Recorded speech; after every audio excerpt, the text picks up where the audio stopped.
안녕하십니까? 62세 순환기내과 전문의 출신으로 돈복자 시니어 건강TV를 운영하고 있습니다. 수십 년간 고혈압과 뇌졸중 환자를 진료하면서 제가 꼭 드리고 싶은 말씀이 있습니다. 오늘 제가 전해드릴 이야기는 정말 중요합니다. 지금 이 순간에도 우리나라 노인 10명 중 7명이 모르는 사이에 뇌졸중 위험에 그대로 노출되어 있습니다. 그런데 더 충격적인 건 이걸 예방할 수 있는 아주 간단한 방법이 있는데도 대부분 실천하지 않고 계신다는 겁니다.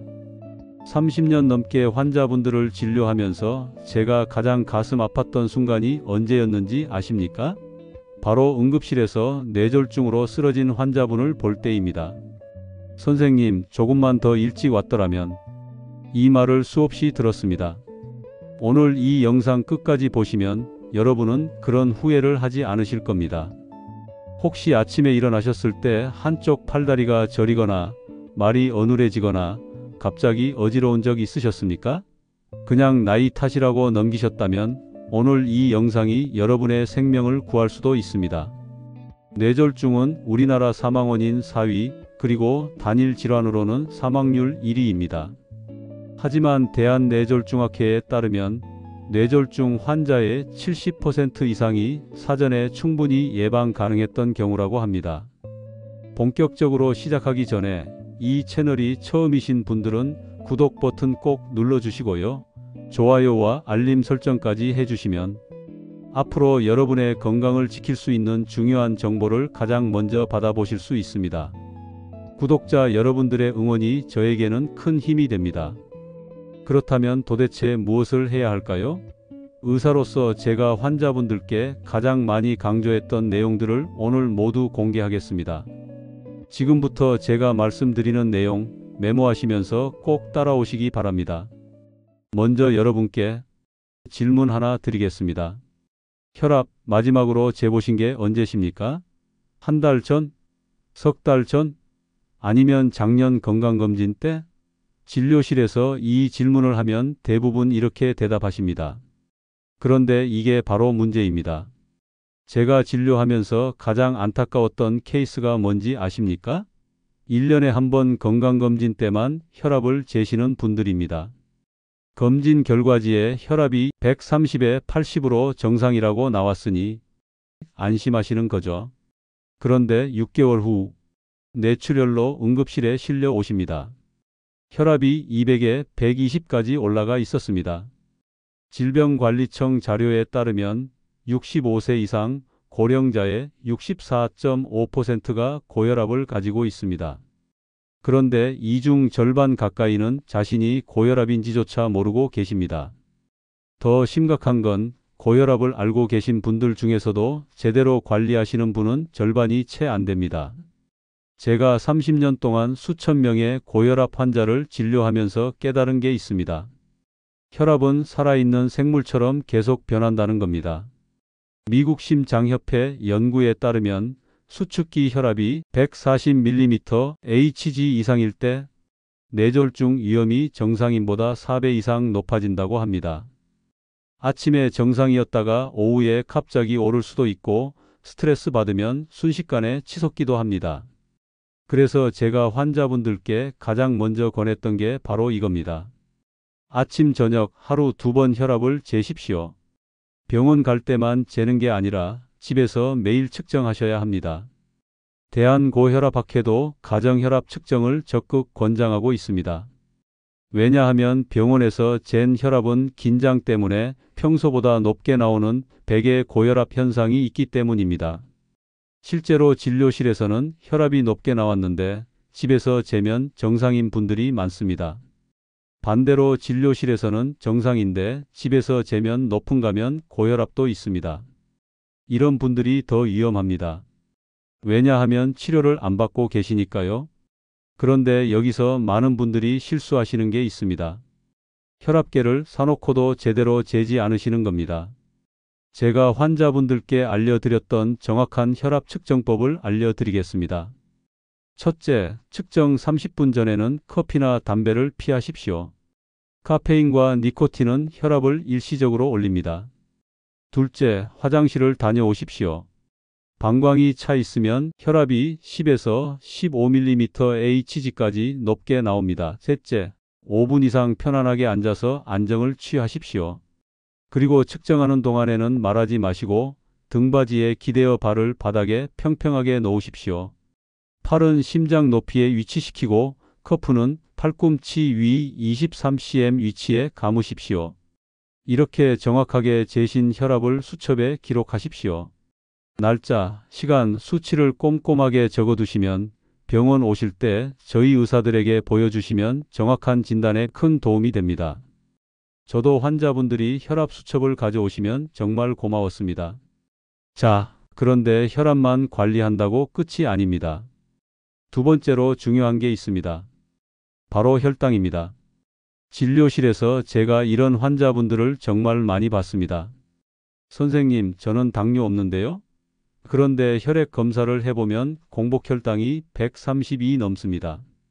당뇨병이 있으신 분들, 뇌졸중 위험이 2에서 4배 높다는 거 알고 계셨습니까? 대한당뇨병학회 자료에 따르면 65세 이상 노인의 30% 이상이 당뇨병을 앓고 계십니다. 제가 의사 생활하면서 가장 답답했던 게 뭔지 아십니까? 당뇨가 있는데도 저는 증상이 없어요 라고 하시면서 혈당 관리를 안 하시는 분들입니다. 당뇨는 조용한 살인자입니다. 증상 없이 혈관을 서서히 망가뜨립니다. 혈당이 높으면 혈관벽이 손상됩니다. 제가 환자분들께 이렇게 설명했습니다. 마치 설탕물에 담가둔 호스가 딱딱해지듯이 우리 몸의 혈관도 굳어지고 좁아진다고요. 이렇게 되면 뇌로 가는 혈액 공급이 원활하지 않고 결국 뇌졸중으로 이어지는 겁니다. 그래서 당뇨가 있으신 분들은 반드시 공복 혈당과 식후 혈당을 체크하셔야 합니다. 제가 환자분들께 권했던 목표는 이겁니다. 공복 혈당은 100 미만, 식후 2시간 혈당은 140 미만으로 유지하시는 거죠. 그리고 3개월마다 당화혈색소 검사를 받으셔서 6.5% 이하로 관리하시는 게 중요합니다. 이는 대한당뇨병학회의 공식 권고사항입니다. 세 번째, 이건 정말 많은 분들이 놓치시는 부분입니다. 바로 콜레스테롤입니다. 진료실에서 이런 말씀 정말 많이 들었습니다. 선생님, 나는 기름진 거 안 먹는데 콜레스테롤이 왜 높아요? 여러분, 콜레스테롤은 먹는 것만으로 결정되지 않습니다. 우리 몸에서 자체적으로 만들어지는 콜레스테롤이 훨씬 많습니다. 특히 나이가 들수록 간에서 콜레스테롤을 더 많이 생성하고 분해하는 능력은 떨어집니다. 미국 국립보건원 연구에 따르면 LDL 콜레스테롤, 즉 나쁜 콜레스테롤이 160 이상일 때 뇌졸중 위험이 2배 이상 증가한다고 합니다. 반대로 HDL 콜레스테롤, 좋은 콜레스테롤이 40 이하로 낮으면 역시 위험이 높아집니다. 그런데 제가 더 중요하게 봤던 건 중성지방입니다. 중성지방이 200 이상이면 혈액이 끈적끈적해져서 혈전, 즉 피떡이 생기기 쉽습니다. 이 혈전이 뇌혈관을 막으면 바로 뇌경색입니다. 제가 응급실에서 뇌경색 환자분들 혈액 검사를 해보면 대부분 중성지방이 높았습니다. 콜레스테롤 검사는 1년에 한 번은 꼭 받으셔야 합니다. 그리고 수치가 높게 나왔다면 의사와 상담하셔서 필요하면 스타틴 계열의 약을 복용하셔야 합니다. 제가 환자분들께 스타틴을 처방하면 이렇게 말씀하시는 분들이 많았습니다. 선생님, 약 먹기 싫어요. 부작용 있다면서요? 여러분, 스타틴은 전 세계적으로 그 효과와 안전성이 입증된 약입니다. 유럽심장학회는 심혈관 질환 고위험군에게 스타틴 복용을 강력히 권고하고 있습니다. 제가 30년 동안 스타틴을 처방하면서 부작용으로 심각한 문제가 생긴 환자는 극히 드물었습니다.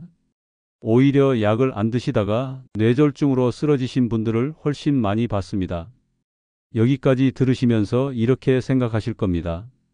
혈압, 혈당, 콜레스테롤 다 아는 얘기 아닌가? 맞습니다. 다들 아는 내용입니다. 그런데 왜 제가 이렇게 강조하는지 아십니까? 바로 여기서부터가 진짜 문제이기 때문입니다. 제가 진료하면서 가장 답답했던 게 바로 이겁니다. 아는 것과 실천하는 것은 완전히 다르다는 거죠. 질병관리청이 발표한 충격적인 통계가 있습니다. 고혈압, 당뇨, 고지혈증을 진단받은 노인 중에서 약을 규칙적으로 복용하고 있는 비율이 50%도 안 됩니다. 그 이유를 조사했더니 증상이 없어서 약 먹으면 평생 먹어야 할 것 같아서 부작용이 걱정돼서라고 답하셨습니다. 제가 환자분들께 수없이 말씀드렸습니다. 이게 바로 가장 위험한 생각이라고요. 뇌졸중은 증상 없이 찾아옵니다. 갑자기 쓰러지기 전까지는 아무런 신호도 없는 경우가 대부분입니다. 대한뇌졸중학회 자료에 따르면 뇌졸중 환자의 85%가 갑자기 왔다고 답했습니다. 하지만 실제로는 몇 년 동안 혈관이 서서히 망가지고 있었던 겁니다. 약을 먹기 시작하면 평생 먹어야 한다는 건 어느 정도 사실입니다. 하지만 제가 환자분들께 이렇게 물었습니다. 약을 먹으면서 건강하게 사는 것과 약을 안 먹다가 뇌졸중으로 쓰러져서 반신불수가 되는 것 어느 게 나으십니까? 제가 진료했던 한 환자분 이야기를 들려드리겠습니다. 70대 남성분이셨는데 혈압약 먹기가 싫어서 약을 끊으셨습니다. 제가 몇 번이나 말렸지만 안 들으셨죠. 그리고 6개월 후 뇌출혈로 응급실에 실려 오셨습니다. 다행히 생명은 건지셨지만 왼쪽 팔다리를 못 쓰게 되셨고 말도 어눌해지셨습니다. 그분이 재활병원으로 옮기시기 전에 제 손을 꼭 잡고 이렇게 말씀하셨습니다. 선생님 말씀을 들을 걸 그랬습니다. 그때 제 마음이 얼마나 아팠는지 모릅니다. 잠깐 여기서 잠시 쉬어가겠습니다. 지금까지 이 영상이 도움이 되셨다면 아래 구독 버튼과 좋아요 버튼을 꼭 눌러주시기 바랍니다. 그리고 알림 설정까지 해두시면 앞으로 여러분의 건강을 지킬 수 있는 중요한 정보를 가장 먼저 받아보실 수 있습니다. 구독자 여러분들의 응원이 저에게는 큰 힘이 됩니다. 자, 이제 본격적으로 실천 방법을 말씀드리겠습니다. 네 번째, 운동입니다. 제가 환자분들께 약 처방하는 것만큼 중요하게 생각했던 게 바로 운동 처방입니다. 세계보건기구는 65세 이상 노인에게 주당 150분 이상의 중강도 유산소 운동을 권고하고 있습니다. 하루로 따지면 30분씩 주 5일입니다. 중강도 운동이란 약간 숨이 차지만 대화는 할 수 있는 정도입니다. 빠르게 걷기, 수영, 자전거 타기 같은 운동이 여기 해당됩니다. 미국 하버드 의대 연구팀이 20년 동안 10만 명을 추적 조사한 결과가 있습니다. 주 5회 이상 30분씩 걷는 사람은 거의 걷지 않는 사람에 비해 뇌졸중 위험이 40% 낮았습니다. 40%입니다. 거의 절반 가까이 줄어드는 겁니다. 그런데 진료실에서 이런 말씀 정말 많이 들었습니다.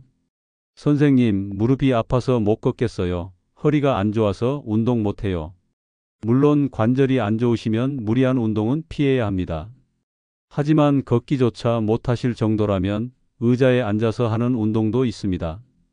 의자에 앉아서 팔 들어 올리기, 다리 펴기, 상체 비틀기 같은 동작만으로도 충분히 효과를 볼 수 있습니다. 중요한 건 매일 하는 겁니다. 하루 10분이라도 좋습니다. 꾸준히 하시는 게 핵심입니다. 그리고 제가 환자분들께 꼭 주의시켰던 게 있습니다. 갑자기 무리하게 하지 마십시오. 특히 겨울철 새벽 운동은 위험합니다. 기온이 낮으면 혈관이 수축해서 혈압이 급격히 올라갑니다. 실제로 겨울철 새벽에 운동하시다가 쓰러지신 분들을 응급실에서 많이 봤습니다. 대한심장학회도 겨울철 아침 운동보다는 오후에 햇볕이 따뜻할 때 하시길 권고합니다.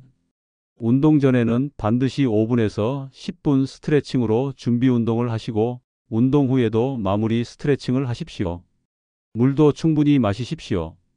탈수는 혈액을 끈적하게 만들어서 혈전 위험을 높입니다. 다섯 번째, 식습관입니다. 여러분, 제가 30년 동안 환자분들께 가장 많이 들었던 말이 뭔지 아십니까? 선생님, 나는 싱겁게 먹는데요? 그런데 실제로 식단을 체크해보면 나트륨 섭취량이 엄청납니다. 한국인의 나트륨 섭취량이 WHO 권고량의 2배가 넘습니다. 특히 노인분들은 젊었을 때부터 짜게 먹는 습관이 몸에 배어 있어서 싱겁게 먹는 게 정말 어렵습니다.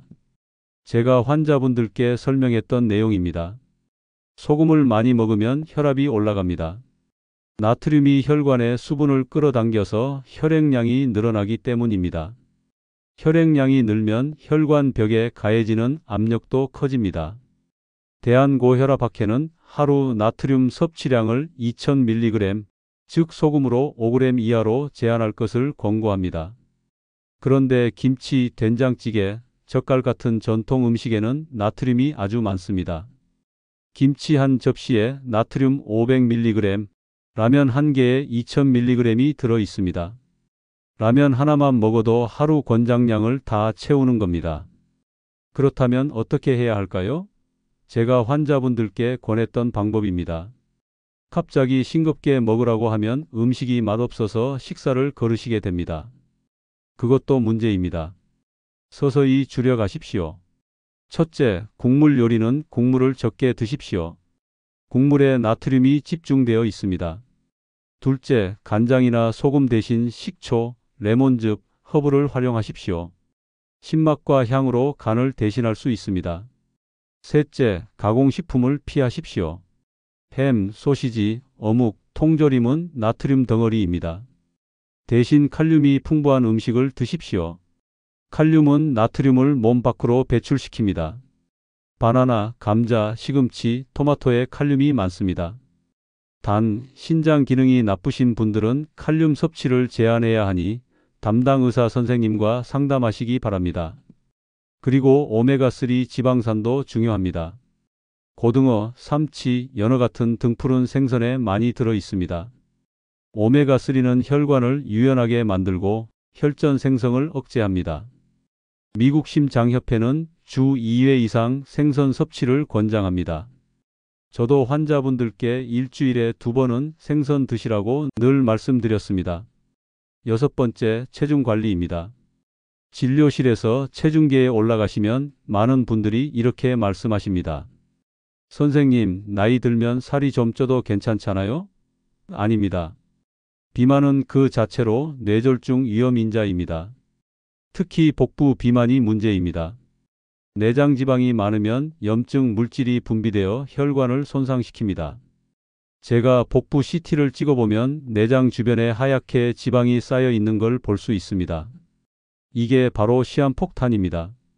대한비만학회 기준으로 BMI, 즉 체질량지수 25 이상이면 비만입니다. 자신의 BMI는 체중을 키의 제곱으로 나누면 됩니다. 예를 들어 키 160cm에 체중 70kg이면 70 나누기 1.6 곱하기 1.6은 27.3으로 비만입니다. 그런데 BMI만으로는 부족합니다. 제가 환자분들께 꼭 허리둘레를 재보라고 했습니다. 남자는 90cm, 여자는 85cm 이상이면 복부 비만입니다. 줄자로 배꼽 높이에서 재시면 됩니다. 살을 빼려면 먹는 것만 줄여서는 안 됩니다. 근육이 빠지면 기초 대사량이 떨어져서 오히려 살이 더 찌기 쉬워집니다. 제가 권했던 방법은 운동과 식이요법을 병행하는 겁니다. 한 달에 2-3kg 정도 천천히 빼는 게 좋습니다. 일곱 번째, 금연과 절주입니다. 제가 환자분들께 가장 강하게 말씀드렸던 게 바로 금연입니다. 담배는 백해무익합니다. 담배를 피우시면 뇌졸중 위험이 24배 높아집니다. 이는 미국 질병통제예방센터 발표 자료입니다. 니코틴은 혈관을 수축시키고 혈압을 올리고 혈전을 만듭니다. 일산화탄소는 혈액의 산소 운반 능력을 떨어뜨립니다. 제가 흡연자 환자분들의 혈관을 초음파로 보면 정말 놀랍니다. 같은 나이인데도 비흡연자보다 10년은 늙어 보입니다. 혈관 벽이 두껍고 딱딱합니다. 진료실에서 이런 말씀 정말 많이 들었습니다. 선생님, 나는 50년 넘게 담배를 피웠는데 멀쩡합니다. 제가 그럴 때마다 이렇게 말씀드렸습니다. 그건 운이 좋으신 겁니다. 통계적으로 흡연자는 비흡연자보다 뇌졸중에 걸릴 확률이 확실히 높습니다. 그리고 지금 멀쩡하다고 해서 앞으로도 괜찮을 거라는 보장은 없습니다. 다행히 금연하면 효과가 빠르게 나타납니다. 금연 1년 후에는 심혈관 질환 위험이 절반으로 줄어들고 5년 후에는 비흡연자 수준으로 돌아갑니다. 제가 담당했던 환자분 중에 65세에 금연하신 분이 계셨는데 5년 후 혈관 상태가 정말 좋아지셨습니다. 지금이라도 늦지 않았습니다. 금연하십시오. 술은 어떨까요? 진료실에서 소주 한두 잔은 괜찮죠? 라는 질문 정말 많이 받았습니다. 적당한 음주는 괜찮다는 말도 있지만 최근 연구들은 이를 부정하고 있습니다. 세계보건기구는 안전한 음주량은 없다고 선언했습니다. 특히 고혈압이 있으신 분들은 술을 드시면 혈압이 급격히 올라갑니다. 제가 환자분들 혈압 수첩을 보면 술 드신 다음 날 혈압이 확 올라가 있는 걸 볼 수 있었습니다. 대한뇌졸중학회는 남자는 하루 2잔, 여자는 1잔 이내로 제한할 것을 권고합니다. 한 잔은 소주 한 잔 50ml, 맥주 1캔 355ml, 와인 한 잔 150ml 정도입니다. 가능하면 안 드시는 게 가장 좋습니다. 8번째, 스트레스 관리와 수면입니다. 제가 진료하면서 느낀 게 있습니다. 스트레스를 많이 받으시는 분들이 혈압 조절이 정말 안 됩니다. 약을 아무리 늘려도 혈압이 떨어지지 않습니다. 스트레스는 혈압을 올리고 염증 반응을 일으키고 면역력을 떨어뜨립니다. 만성 스트레스는 뇌졸중 위험을 1.5에서 2배 높입니다. 이는 유럽심장학회 저널에 발표된 연구 결과입니다. 나이가 들면 스트레스 요인이 많아집니다. 경제적 부담, 건강 염려, 외로움, 가족 문제 등. 이런 스트레스를 혼자 끙끙 앓지 마시고 주변 사람들과 나누십시오. 친구, 가족, 이웃과 대화하는 것만으로도 스트레스가 많이 풀립니다. 취미 생활도 중요합니다. 노래, 춤, 그림, 서예, 등산, 낚시 뭐든 좋습니다. 즐거운 활동을 하면 뇌에서 세로토닌과 엔도르핀 같은 행복 호르몬이 분비됩니다. 이런 호르몬은 스트레스를 줄이고 혈압을 낮춥니다. 제 환자분들 중에 취미 생활 시작하신 후 혈압이 좋아지신 분들 정말 많았습니다. 수면도 매우 중요합니다. 수면 부족은 교감신경을 항진시켜서 혈압을 올리고 혈당 조절을 방해합니다. 미국 수면학회는 성인에게 하루 7시간에서 9시간 수면을 권장합니다. 진료실에서 불면증으로 고생하시는 분들 정말 많이 봤습니다. 선생님, 잠이 안 와요. 수면제 주세요. 하지만 수면제는 의존성이 있고 낙상 위험을 높입니다. 특히 노인분들은 수면제 드시고 화장실 가시다가 넘어지시는 경우가 많습니다. 제가 환자분들께 권했던 방법은 수면 위생을 개선하는 겁니다. 침실을 어둡고 조용하고 시원하게 유지하십시오. 잠자리에 들기 2~3시간 전에는 카페인과 술을 피하십시오. 낮잠은 30분 이내로 제한하십시오. 매일 같은 시간에 자고 일어나는 규칙적인 생활을 하십시오. 9번째, 정기검진입니다. 제가 의사로서 환자분들께 가장 많이 강조했던 게 바로 정기검진입니다. 여러분, 뇌졸중은 갑자기 오는 게 아닙니다. 몇 년 동안 서서히 진행됩니다. 65세 이상이시면 1년에 한 번은 종합검진을 받으십시오. 혈압, 혈당, 콜레스테롤, 심전도, 경동맥 초음파 등을 체크하셔야 합니다.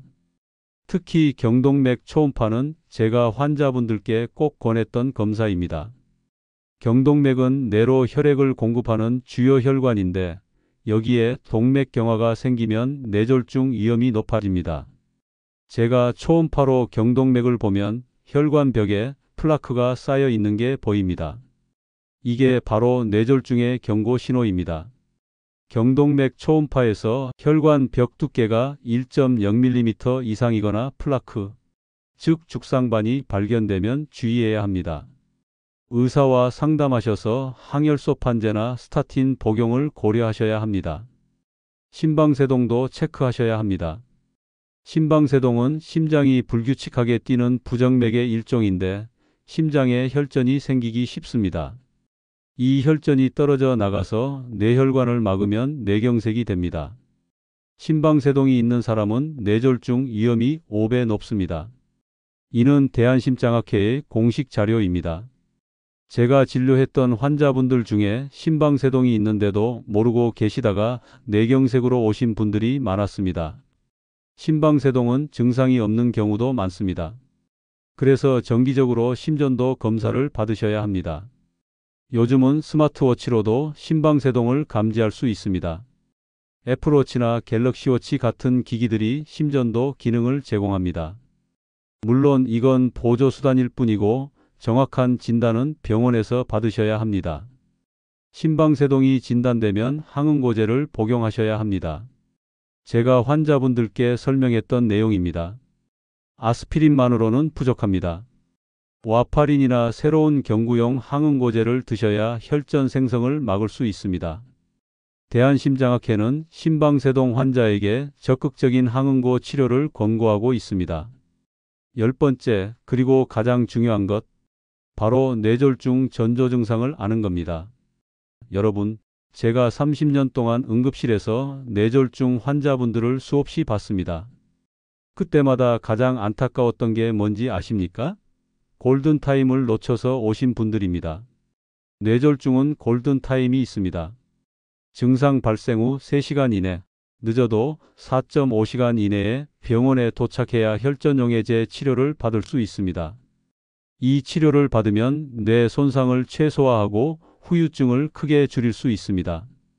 제가 응급실에서 3시간 이내에 오신 분들은 정말 회복이 빨랐습니다. 혈전용해제 주사 맞고 팔다리 움직임이 돌아오는 걸 보면 의사로서 정말 보람을 느꼈습니다. 그런데 많은 분들이 증상이 나타나도 좀 쉬면 나아지겠지 하고 참다가 골든타임을 놓칩니다. 대한뇌졸중학회 조사에 따르면 뇌졸중 환자의 60% 이상이 증상 발생 후 3시간 이후에 병원에 도착했습니다.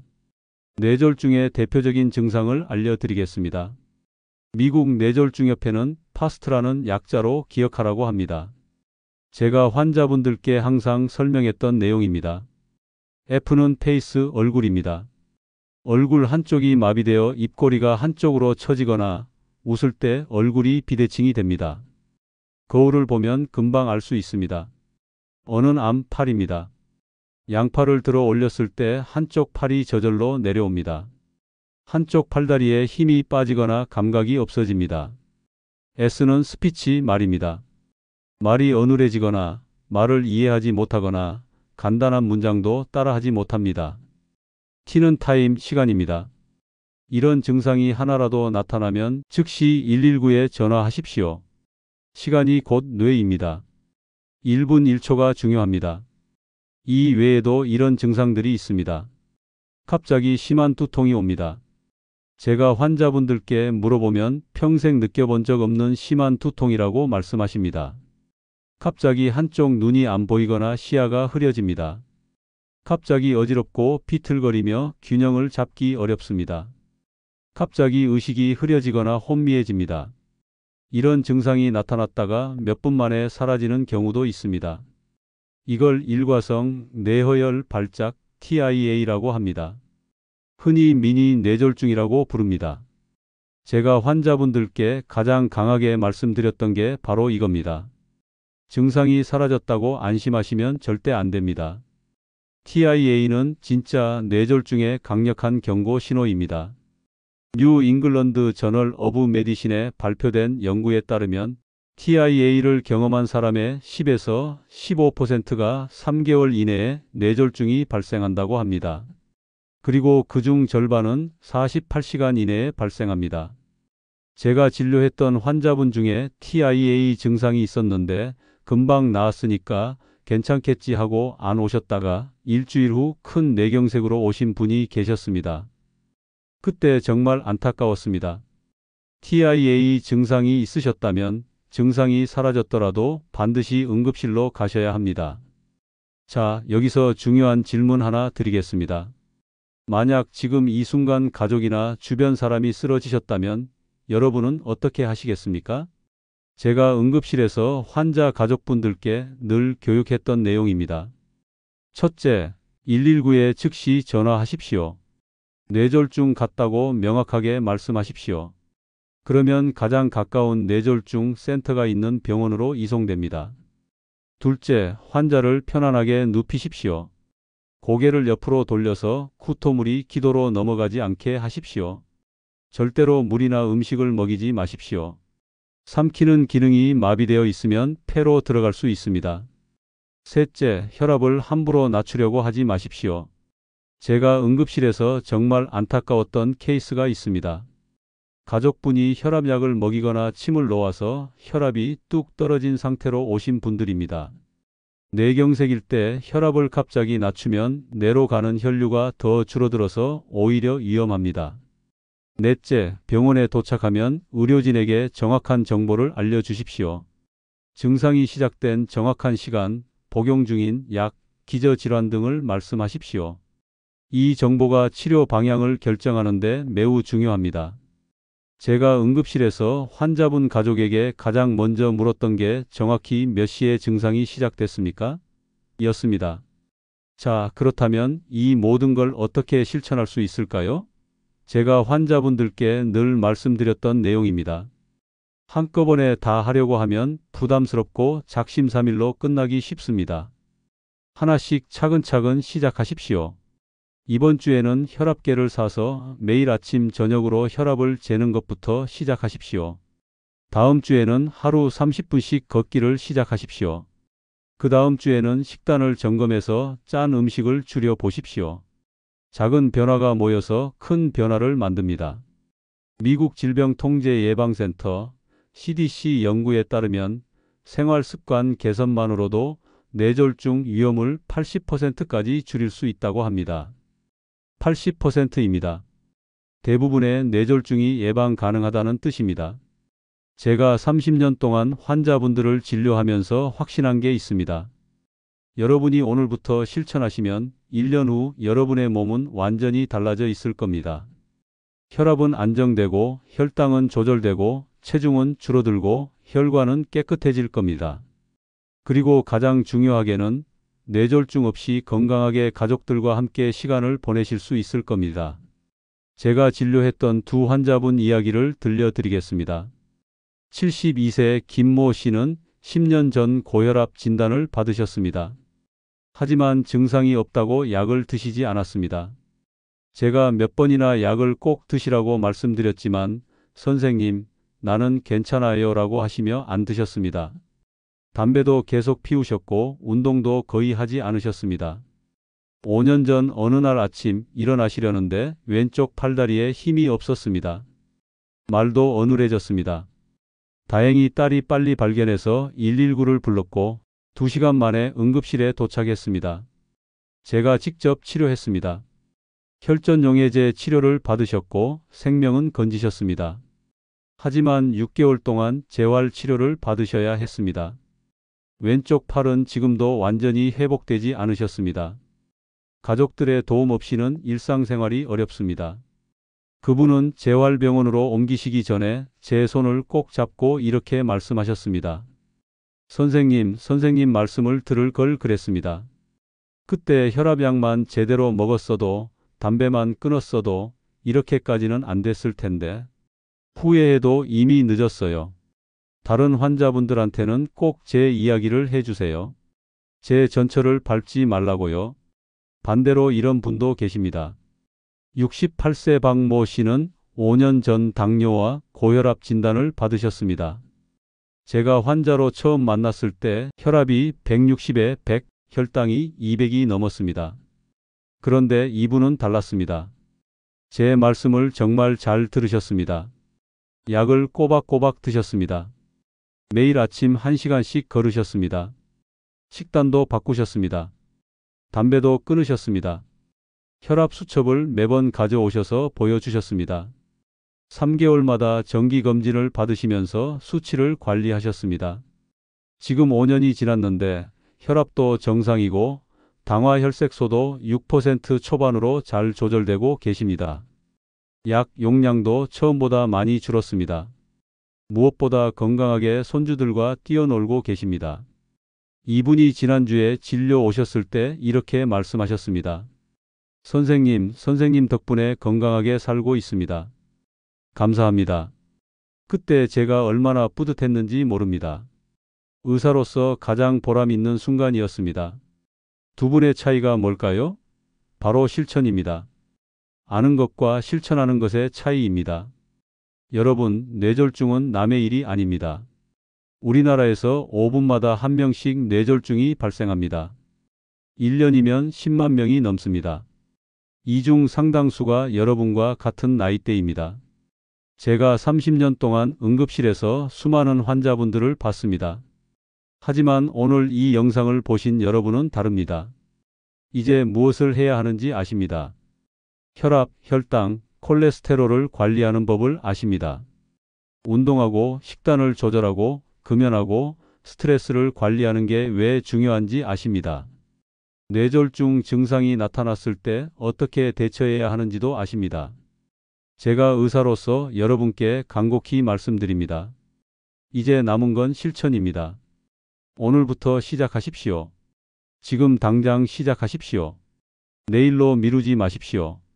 뇌졸중은 내일을 기다려주지 않습니다. 여러분의 가족을 생각하십시오. 사랑하는 손주들을 생각하십시오. 아직 하고 싶은 일들을 생각하십시오. 건강하게 오래 사는 것, 그게 여러분이 가족에게 줄 수 있는 가장 큰 선물입니다. 자, 오늘 영상이 여러분께 도움이 되셨기를 진심으로 바랍니다.